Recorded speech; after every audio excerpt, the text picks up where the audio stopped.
Hello everyone, Meraki कल्चरमध्ये मी रुपाली आपणा सगळ्यांचं मनापासून स्वागत करते.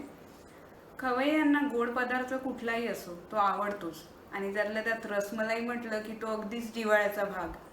तर आज हीच रसमलाई घरच्या घरी अगदी सोप्या पद्धतीने आणि कमीत कमी वेळात कशी बनवायची ते आपण बघूया.